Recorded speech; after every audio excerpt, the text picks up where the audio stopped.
అర్జునుడు యుద్ధానికి ముందు గాంధీవాన్ని క్రింద పెట్టి యుద్ధం చేయనని చెప్పినప్పుడు శ్రీకృష్ణుడు తన సారథిగా మారి ధర్మం గురించి ఉపదేశించాడు.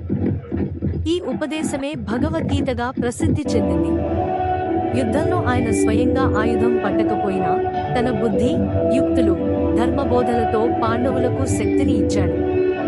అభిమన్యుడు చక్రవ్యూహంలో చిక్కుకున్నప్పుడు కౌరవుల అన్యాయాన్ని ప్రపంచానికి చూపించాడు.